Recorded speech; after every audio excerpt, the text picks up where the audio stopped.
हाँ जी, good morning 9th class Hindi की कक्षा में स्वागत है बेटा आप सभी का। आज की हिंदी की क्लास में हम हमारे राइटिंग सेक्शन से रिलेटेड महत्वपूर्ण टॉपिक का अध्ययन करने जा रहे हैं। राइटिंग सेक्शन में आपके कौन कौन से टॉपिक आए? सबसे पहला यहाँ पे हमने लिखा राइटिंग सेक्शन का पहला टॉपिक अनुच्छेद लेखन। राइटिंग सेक्शन का दूसरा टॉपिक अनौपचारिक पत्र। अनौपचारिक पत्र। राइटिंग सेक्शन का तीसरा टॉपिक संदेश लेखन। कौन सा है? संदेश लेखन। Fourth topic is dialogue writing, संवाद लेखन। And the last topic is जो आपका पांचवा और अंतिम टॉपिक है वो है स्लोगन राइटिंग यानी नारा लेखन। तो बेटा जी ये सारे टॉपिक अगर आपको अच्छे ढंग से करने और समझने हैं तो महत्वपूर्ण जो थर्ड और फिफ्थ है उसमें आपको हर एक पंक्ति के साथ कोऑर्डिनेशन बनाना यानी तुकबंदी यानी राइमिंग वर्ड्स को जोड़ना आना जरूरी है। तो चलिए अनुच्छेद हमने कर रखे हैं, अनौपचारिक पत्र भी हमने कर लिए। अब हमारा जो महत्वपूर्ण टॉपिक है राइटिंग का वो है संदेश लेखन। कौन सा है? संदेश लेखन। संदेश का साधारण सा अर्थ क्या होता है? संदेश का अर्थ होता है, वैसे तो ये कौन सा शब्द है? ये है संस्कृत भाषा का शब्द। कौन सी भाषा का? संस्कृत भाषा का शब्द है जिसका सामान्य अर्थ होता है संदेश यानी खबर, खबर या फिर समाचार, ठीक है, या फिर जानकारी या फिर महत्वपूर्ण बात, है ना। संदेश जो है वो है तो संस्कृत भाषा का शब्द जिसका सामान्य अर्थ है खबर, समाचार, जानकारी या कोई विशेष बात। ये खबर, ये जानकारी, ये महत्वपूर्ण बात या ये समाचार जो है वो एक व्यक्ति के द्वारा किसी अन्य व्यक्ति या समूह को प्रेषित किए जाते हैं। प्रेषित का अर्थ होता है भेजे जाना, ठीक है। यानी संदेश का क्या अर्थ है कि संदेश वह महत्वपूर्ण जानकारी, खबर या समाचार जब एक व्यक्ति विशेष के द्वारा या समूह के द्वारा किसी दूसरे व्यक्ति विशेष या पूरे समूह को भेजे जाते हैं वही संदेश कहलाते हैं। हम यहाँ पे पढ़ रहे हैं संदेश लेखन, यानी इस संदेश को भेजने के दो माध्यम हैं। कैसे? एक तो आप लिखित रूप में भी भेज सकते हो और मौखिक रूप से भी भेज सकते हो, लेकिन जब किसी एक व्यक्ति विशेष या विशेष समूह के द्वारा किसी जानकारी, समाचार या खबर को किसी दूसरे व्यक्ति विशेष या समूह तक लिखित रूप में भेजा जाता है, प्रेषित किया जाता है, संप्रेषण किया जाता है तो वह संदेश लेखन कहलाता है। अब हमने हमारी बात की शुरुआत करी संदेश से और हम कहाँ तक पहुंचे? संदेश लेखन की परिभाषा तक कि संदेश शब्द संस्कृत भाषा का शब्द है जिसका सामान्य अर्थ होता है खबर, समाचार, जानकारी या कोई महत्वपूर्ण बात। एक व्यक्ति विशेष या समूह के द्वारा किसी दूसरे व्यक्ति विशेष या समूह तक जब यही बात, जानकारी, खबर या समाचार लिखित रूप में प्रेषित किया जाता है, भेजा जाता है, उसका संप्रेषण किया जाता है, वही कहलाता है संदेश लेखन, जिसे हम अंग्रेजी में मैसेज राइटिंग भी कहते हैं, ठीक है। संदेश लेखन में अब आपको पता है जब हम पत्र लेखन करते हैं तो पत्र लेखन में किस तरह के जो है वो जो प्रारूप है वो काम में लिए जाते हैं। तो इसमें भी संदेश लेखन के दो तरह के प्रारूप आएंगे। एक तो संदेश आपका औपचारिक संदेश लेखन होता है और दूसरा होता है आपका अनौपचारिक संदेश लेखन। ध्यान दीजिएगा, एक फॉर्मल और एक इनफॉर्मल, ठीक है। फॉर्मल में आपको पता है कि फॉर्मल में जब भी कोई संदेश, फॉर्मल यानी संस्थागत होता है। औपचारिक संदेश लेखन में क्या होता है? किसी संस्था के अधिकारी द्वारा अपनी ही संस्था के अन्य कर्मचारियों को या फिर सामान्य लोगों को जब किसी महत्वपूर्ण समाचार की लिखित रूप में जानकारी दी जाती है तो वह औपचारिक संदेश लेखन कहलाता है। जबकि इसके विपरीत जब हम अपने किसी परिचित या सगे संबंधी या जानकार व्यक्ति को या बहुत सारे जानकार परिचितों को कोई संदेश, कोई समाचार, कोई जानकारी प्रेषित करते हैं तो वो कहलाता है अनौपचारिक संदेश लेखन। ठीक है, तो संदेश संस्कृत भाषा का वह शब्द है जिसका सामान्य अर्थ होता है समाचार, खबर, जानकारी या महत्वपूर्ण बात। यानी किसी एक व्यक्ति या समूह के द्वारा जब किसी विशेष जानकारी या समाचार या खबर को किसी अन्य व्यक्ति या समूह तक लिखित रूप में भेजा जाता है तो वह कहलाता है संदेश लेखन। अब यह संदेश लेखन दो अलग अलग प्रारूप में किया जाता है। एक तो है औपचारिक संदेश लेखन और दूसरा है अनौपचारिक संदेश लेखन। औपचारिक संदेश लेखन में किसी विशेष संस्था के अधिकारी के द्वारा कोई विशेष समाचार या जानकारी अपने अधीनस्थ कर्मचारियों या सामान्य लोगों तक लिखित रूप में प्रेषित की जाती है। जबकि इसके बिल्कुल विपरीत अनौपचारिक संदेश लेखन में किसी विशेष व्यक्ति के द्वारा वही जानकारी जो है, वही जानकारी या खबर या विशेष बात जो है वो अपने परिचितों को, अपने जानकार लोगों को, अपने सगे संबंधियों को भेजी जाती है। तो इस आधार पर इसका एक प्रारूप है। अब ये प्रारूप यानी फॉर्मेट क्या होना चाहिए? मैसेज राइटिंग के लिए फॉर्मेट का ध्यान देने से पहले हमें मैसेज राइटिंग के लिए कुछ महत्वपूर्ण बातों की भी जानकारी होनी आवश्यक है। तो मैसेज राइटिंग करते समय हमें किन किन बातों की जानकारी होनी आवश्यक है? ध्यान दीजिएगा कि जब भी हम मैसेज राइटिंग करते हैं यानी संदेश लेखन का कार्य करते हैं तो हमें किन चीजों की आवश्यक जानकारी होनी जरूरी है। तो ब्लैक बोर्ड पर मैं लिख रही हूं, संदेश लेखन क्या है? संदेश लेखन हेतु महत्वपूर्ण बातें। क्या बातें जरूरी है भाई संदेश लेखन के लिए? सबसे पहली बात, सीमा रेखा में प्रयुक्त होना चाहिए। सीमा रेखा में प्रयुक्त होना चाहिए, यानी जब भी आप संदेश लिख रहे हो तो वो किसमें आना चाहिए? इनबॉक्स होना चाहिए, एक सीमा रेखा के भीतर होना चाहिए। दूसरी महत्वपूर्ण बात, शीर्ष पर यानी सबसे ऊपर संदेश लिखा होना चाहिए। लिखा होना चाहिए यानी हेडिंग दिया होना जरूरी है भाई इसका कि हम क्या लिख रहे हैं। ये नोटिस नहीं है बल्कि क्या है? ये संदेश। ठीक है।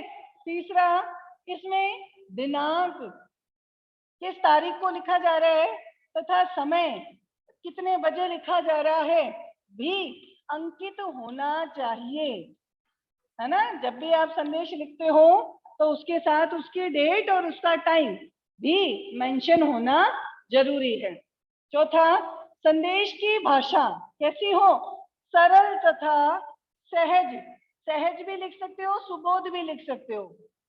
सरल, सहज, सुबोध भाषा का प्रयोग होना चाहिए। संदेश जो है बहुत कम शब्द में, शब्दावली कम हो लेकिन प्रभावशाली शब्द काम में लिए जाने चाहिए। प्रभावशाली शब्द काम में लिए जाने चाहिए। यानी ये कम शब्द यानी कितनी शब्द सीमा है? यानी इसकी शब्द सीमा रहती है लगभग 30 से 40 शब्दों में। ठीक है, कम से कम शब्दों में होने चाहिए लेकिन जो शब्द या भाषा हम काम में ले रहे हैं वो प्रभावशाली होनी जरूरी है। तो सबसे पहले हमने देखा संदेश जो है इनबॉक्स होना चाहिए, हेडिंग में संदेश लिखा होना चाहिए, संदेश के नीचे उसकी दिनांक और उसका समय भी अंकित होना चाहिए। संदेश जिस भाषा में लिख रहे हो सरल, सहज और सुबोध होना चाहिए ताकि हर एक व्यक्ति को आसानी से समझ आ सके। जो भी संदेश लिख रहे हो उसकी शब्द सीमा 30 से 40 होनी चाहिए, यानी कम से कम शब्दों में, लेकिन भाषा जो है वो प्रभावशाली होनी जरूरी है। ठीक है। और फिर जो हम भाषा जो जो वो संदेश लिख रहे हैं उसमें प्रेक्षक कौन होता है? संदेश भेजने वाला। संदेश भेजने वाले का नाम भी होना चाहिए। अब ध्यान दीजिए, इन पॉइंट्स के आधार पर हम एक अपने कल्पना के अंदर अपने आप ही एक स्वरूप को आकार देने लगते हैं। कैसे कि सबसे पहली बात है कि ये कह रहा है कि मान लीजिए ये हमारी कॉपी का पेज है, इस कॉपी के पेज में ये मार्जिन लाइन है और यहाँ पर इसकी रेखाएं हैं। इन रेखाओं के अंदर सबसे पहले अगर हमें संदेश लिखना है तो हम क्या करेंगे? इसको एक सीमा रेखा के अंदर करेंगे। सीमा रेखा बना ली, हेडिंग के रूप में हम या शीर्षक के रूप में लिखेंगे संदेश। अब किस चीज का संदेश है, यानी संदेश कितने प्रकार के होते हैं, किन किन तरह के होते हैं, उन सभी के जो शीर्ष भाग पर उससे संबंधित महत्वपूर्ण बात वहीं पर अंकित की जानी चाहिए। तो संदेश कितने प्रकार के होते हैं?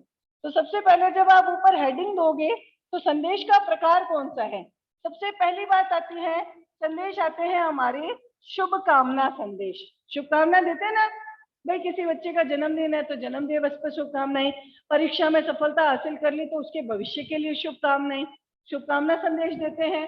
दूसरा आता है विशेष पर्व या त्योहार पर संदेश। कोई विशेष पर्व या त्योहार आ रहा है उसके लिए भी हम क्या देते हैं?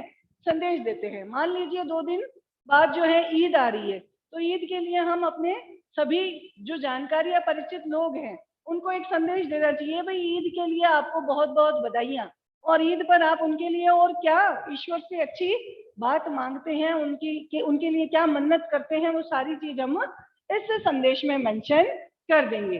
तीसरा आता है शोक संदेश। आपने देखा होगा कई बार न्यूज़पेपर वगैरह में शोक संदेश भी दिया जाता है कि अत्यंत दुख के साथ सूचित किया जा रहा है कि संबंधित व्यक्ति का आकस्मिक निधन हो गया, इतनी तारीख को उनके लिए बैठक उस स्थान पर रखी गई है। इससे संबंधित संदेश। यहाँ पर हम इसको चौथा रूप दे सकते हैं, व्यक्तिगत संदेश। अब व्यक्तिगत संदेश किसी एक व्यक्ति के द्वारा अपने ही संबंधित किसी अन्य व्यक्ति को लिखा जाता है। मान लीजिए कि माताजी बाहर रहती है और जो पुत्र है वो अपने माताजी को एक संदेश दे रहा है। क्या संदेश है? कि पूजनीय माताजी, संबोधन दे दिया कि आपको मैं ये संदेश देना चाहता हूँ कि मेरी वार्षिक शुल्क जो है अभी पूर्ण नहीं हो पाई है, तो कृपया मुझे आप कुछ पैसे मनी ऑर्डर के द्वारा भेजें ताकि मैं अपने शुल्क वहां पर जमा करवा सकूं। तो यहाँ पे ये व्यक्तिगत संदेश हो गया। पांचवा जो प्रकार है वो आता है इसका सामाजिक संदेश। सामाजिक संदेश, जैसे वर्तमान में कोरोना महामारी से सारा समाज पीड़ित है, जूझ रहा है, तो सरकार के द्वारा कोरोना से बचाव के लिए किस तरह का सतर्कता बरतने के लिए संदेश दिया जा रहा है, उसको यहाँ पूरे समाज पे लागू होता है, पूरी सोसाइटी पे लागू होता है, तो वो कहलाएगा सामाजिक संदेश। तो यहाँ पर संदेश जो है उसके प्रकार हैं। यहाँ पर हमने लिख दिया शुभकामना हेतु संदेश, दीपावली के लिए शुभकामनाएं, होली के लिए बधाई, जन्म दिवस पे शुभकामनाएं। ठीक है। शोक संदेश, दुख जिसमें दुख और सांत्वना दी जाती है वो आ जाएगी शोक संदेश। व्यक्तिगत संदेश, एक विशेष व्यक्ति के द्वारा अपने ही किसी विशेष व्यक्ति को जो हमारा परिचित और जानकार है उसको जो संदेश लिखा जाता है वो कहलाएगा व्यक्तिगत संदेश। और पूरे सोसाइटी के लिए, उनके वेलफेयर के लिए, उनके लाभ के लिए, उनकी अच्छी सुरक्षा के लिए जो संदेश प्रेषित किए जाते हैं किसी विशेष संस्था के द्वारा और या माननीय या सर्वोच्च व्यक्ति के द्वारा, तो वो कहलाता है सामाजिक संदेश। तो हम यहाँ पे जब हेडिंग देते हैं संदेश, तो ये संदेश कौन सा है? तो हम यहाँ पे लिख देते हैं शुभकामना संदेश। यहाँ पे लिख दिया शुभकामना संदेश। अगला ये कह रहा है, हेडिंग अपन ने संदेश लिख दिया तो इसके नीचे क्या यहाँ एक तरफ लिखा जाएगा जो आता लेफ्ट हैंड साइड है, जब हम लिखते हैं लेफ्ट हैंड साइड में आएगी दिनांक और राइट हैंड साइड में आएगा टाइम। समझ रहे हो आप बात? कि जब इसका फॉर्मेट बनाते हैं, सबसे पहली बात होती है इनबॉक्स होना जरूरी है, यानी सीमा रेखा के भीतर आना चाहिए। ठीक है, मान लीजिए आप जन्म दिवस पे शुभकामना दे रहे हो, तो आपको पता है जब भी हम किसी को मैसेज देते हैं, अब ये मैसेज के लिए आज इस सूचना प्रौद्योगिकी के समय में बहुत सारे साधन है, व्हाट्सएप पे मैसेज दे दिया, या फिर आपने ट्विटर पे डाल दिया, ईमेल कर दिया, कई सारे ऐसे माध्यम हैं। जब भी हम संदेश देते हैं तो उसके साथ कुछ इमोजीज काम में लेते हैं, यानी कुछ ऐसे सूचक चिन्ह काम में लेते हैं, या फिर कोई पंक्तियां, कोई दोहे, कोई कविता, कोई गाना साथ में डालते हैं, लेकिन शालीन तथा सभ्य। मान लीजिए आप जन्म दिवस पर शुभकामना दे रहे हो, क्या आप अपने मित्र को जन्म दिवस पर शुभकामना संदेश लिखिए कि भाई तुम जियो हजारों साल, साल के दिन हो 50,000। तो यहाँ पर इस तरह से आपने कोटेशन बना दी, है ना, तुकबंदी वाली लाइनें बना दी। अब आप इसमें इस लाइनों को यहाँ पर इन्वर्टेड कॉमा करके, 2 इन्वर्टेड कॉमा में ये लाइन लिख दी, और अब इसके अंदर आप लिख रहे हो कि मेरे प्रिय मित्र, आपको जन्म दिवस पर बहुत बहुत बधाई, और मैं ईश्वर से आपके उज्जवल भविष्य की भी कामना करता हूँ। नीचे आप यहाँ पे आप क्या लिखोगे, कम शब्दों में हमने यहाँ पे मैसेज दे दिया पूरा, आप यहाँ पे लिखोगे प्रेक्षक। प्रेक्षक कौन है, आपका मित्र और अपना नाम, यानी जो सेंडर है, जो संदेश को लिखने वाला है, वो नीचे अपना नाम लिख देगा। तो दोबारा से देखिए एक बार इसके फॉर्मेट को, यानी संदेश लेखन के लिए जो महत्वपूर्ण बातें हैं उसमें 7th पॉइंट के रूप में हम अपना सकते हैं कि इसके साथ कोई भी श्लोक, कोई भी कविता, कोई अच्छा चित्र, कोई अच्छा दोहा या पंक्तियां भी शामिल की जा सकती है। ठीक है, संदेश लेखन में भी शामिल की जा सकती है। तो दोबारा देखो, सीमा रेखा में प्रयुक्त होगा, हेडिंग जो दोगे उसमें संदेश लिखा जाएगा, दिनांक भी दी होगी, बाईं ओर दाईं ओर लिखा जाएगा टाइम, जो संदेश यानी कंटेंट आप लिख रहे हो कम से कम शब्दों में होना चाहिए, सरल सहज सुबोध होना चाहिए और प्रभावशाली भाषा में होना चाहिए। और लास्ट में जहां पर संदेश हमारा पूरा हो चुका है, वहां संदेश प्रेषित करने वाले का नाम आ जाएगा। जो संदेश आप लिख रहे हो उसमें अगर कोई श्लोक देना चाहते हो, कोई कविता लिखना चाहते हो 2-2 पंक्तियों की, कोई दोहा लिखना चाहते हो, कोई प्रेरणास्पद पंक्तियां देना चाहते हो, तो वो भी आप, और चित्र लिख बनाना चाहते हो तो वो भी आप वहां पर मेंशन कर सकते हो। ठीक है, तो चलिए मैं एक उदाहरण जो है आपको दे रही हूँ, उदाहरण के साथ आपको यहाँ संदेश लेखन सिखा रही हूँ, ध्यान दीजिएगा। और फिर आपको प्रैक्टिस वर्क के रूप में 2 टॉपिक और दिए जाएंगे जिन पर आपको संदेश लिखना है। ठीक है, तो सबसे पहले देखिए हम यहाँ पे एक संदेश लेखन जो उदाहरण कर रहे हैं वो ये है। देखो, स्वतंत्रता दिवस के उपलक्ष्य में देशवासियों के लिए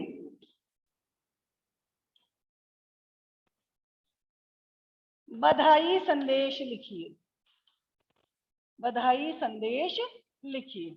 तो हमने जैसे अभी बताया संदेश कैसे लिखा जाता है, संदेश लिखा जाता है इनबॉक्स, ये बॉक्स बना दिया हमने, इस बॉक्स में ये इस तरह से हमारी पेज की पंक्तियां अंकित होती है।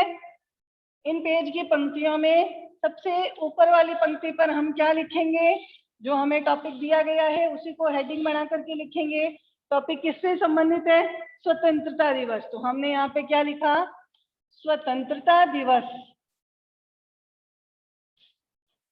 सबसे पहले हम यहाँ पे क्या लिखेंगे, संदेश, किसका संदेश है, स्वतंत्रता दिवस पर बधाई। ठीक है, बधाई संदेश कितनी तारीख को लिखा जा रहा है, तारीख लिख दी मैंने यहाँ पे 15 अगस्त 2021। किस समय लिखा जा रहा है, टाइम दे दिया मैंने यहाँ पे प्रातः 6 बजे। अर्ली मॉर्निंग में ही आप ये संदेश देना चाहोगे या किस समय देना चाहोगे, है ना, अर्ली मॉर्निंग में ही देना चाहोगे।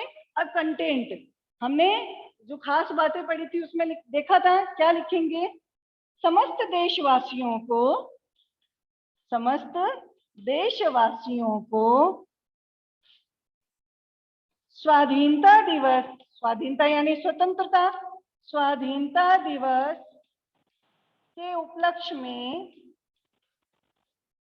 ढेरों बधाई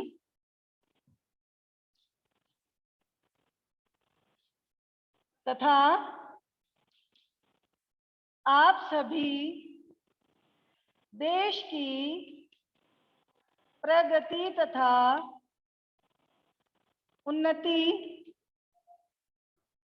में भावी कर्णधार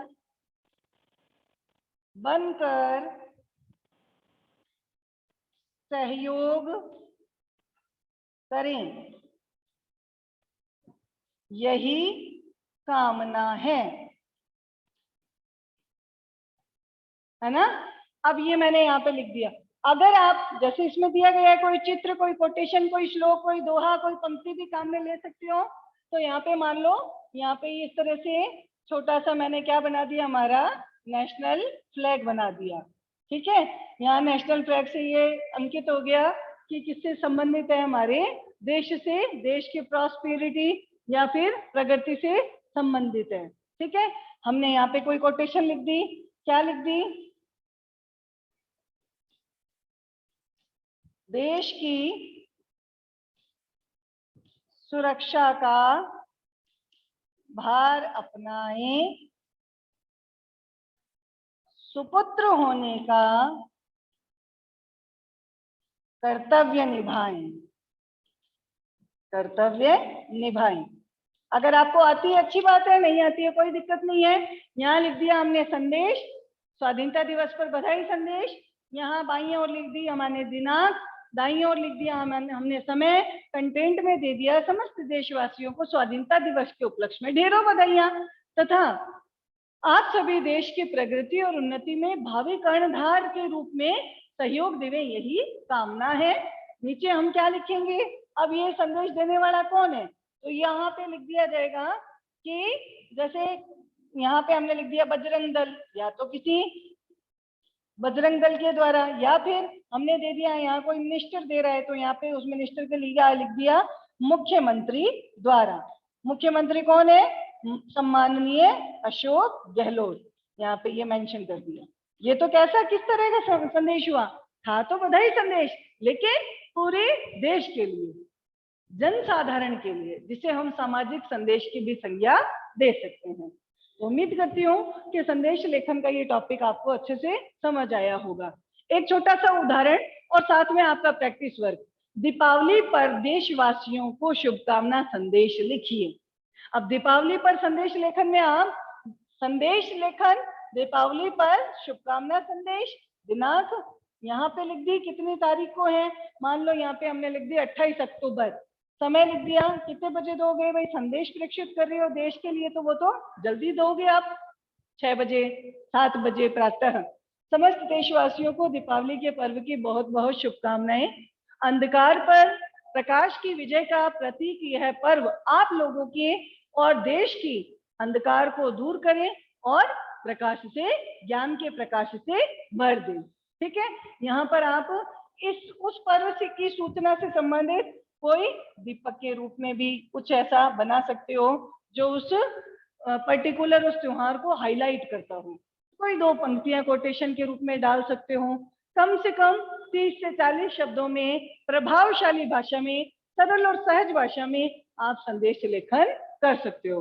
तो आज का आपका वर्क क्या है कि संदेश लेखन में दीपावली के लिए शुभकामना संदेश, दीपावली के अवसर पर देशवासियों के लिए शुभकामना संदेश लिखिए। तो ये आपको अपने घर पे करना भी है। कल 2-4 और उदाहरण के साथ हम इस पे अच्छे से प्रैक्टिस वर्क करेंगे। अब मान लीजिए जैसे जन्म दिवस पर बधाई संदेश, तो आप अपने किसी मित्र को जन्म दिवस पे बधाई दे रहे हो, तो एक हमने कर लिया स्वतंत्रता दिवस पर बधाई, दूसरा किया दीपावली पर शुभकामना संदेश, तीसरा किया मित्र को जन्म दिवस पर बधाई संदेश। तो ये आपका प्रैक्टिस वर्क है। ये तीनों की तीनों संदेश जो है, मैसेज राइटिंग जो है, आप अपनी नोटबुक में कीजिएगा, फेयर कॉपी में ही कीजिएगा, ताकि आपको पता चले कि मेरी कहाँ पर गलती रही है, कहाँ पर नहीं, और मैडम ने जिस तरह से फॉर्मेट सिखाया है वो हमने फॉलो किया है या नहीं। तो उम्मीद करती हूँ बेटा आपको अच्छे से मैसेज राइटिंग का टॉपिक समझ आया होगा। मैसेज राइटिंग क्या होती है, मैसेज राइटिंग करते समय किन चीजों का ध्यान रखना चाहिए, कितनी तरह के मैसेज होते हैं, इन मैसेजेस को किस फॉर्मेट में फॉलो किया जाता है। सबसे पहले आता है संदेश, फिर आता है दिनांक और समय, फिर आता है मुख्य कंटेंट यानी विषय वस्तु। विषय वस्तु के एंड में यहाँ पे दे दिया जाता है प्रेषक का नाम। इस बीच में आप कोई भी चित्र, कोई भी श्लोक, कोई भी दोहा, कोई भी पंक्तियां भी इसको इम्प्रेसिव बनाने के लिए काम में ले सकते हो। ठीक है, और होना किसमें चाहिए, ये पूरा इनबॉक्स होना चाहिए। तो उम्मीद करती हूँ बेटा आज की क्लास में समझाया गया ये पूरा टॉपिक आपको अच्छे से समझ आया होगा। कल 2-4 और उदाहरणों के साथ हम इसका और अभ्यास करेंगे। आज की कक्षा में इतना पर्याप्त है। धन्यवाद बेटा। हाँ जी।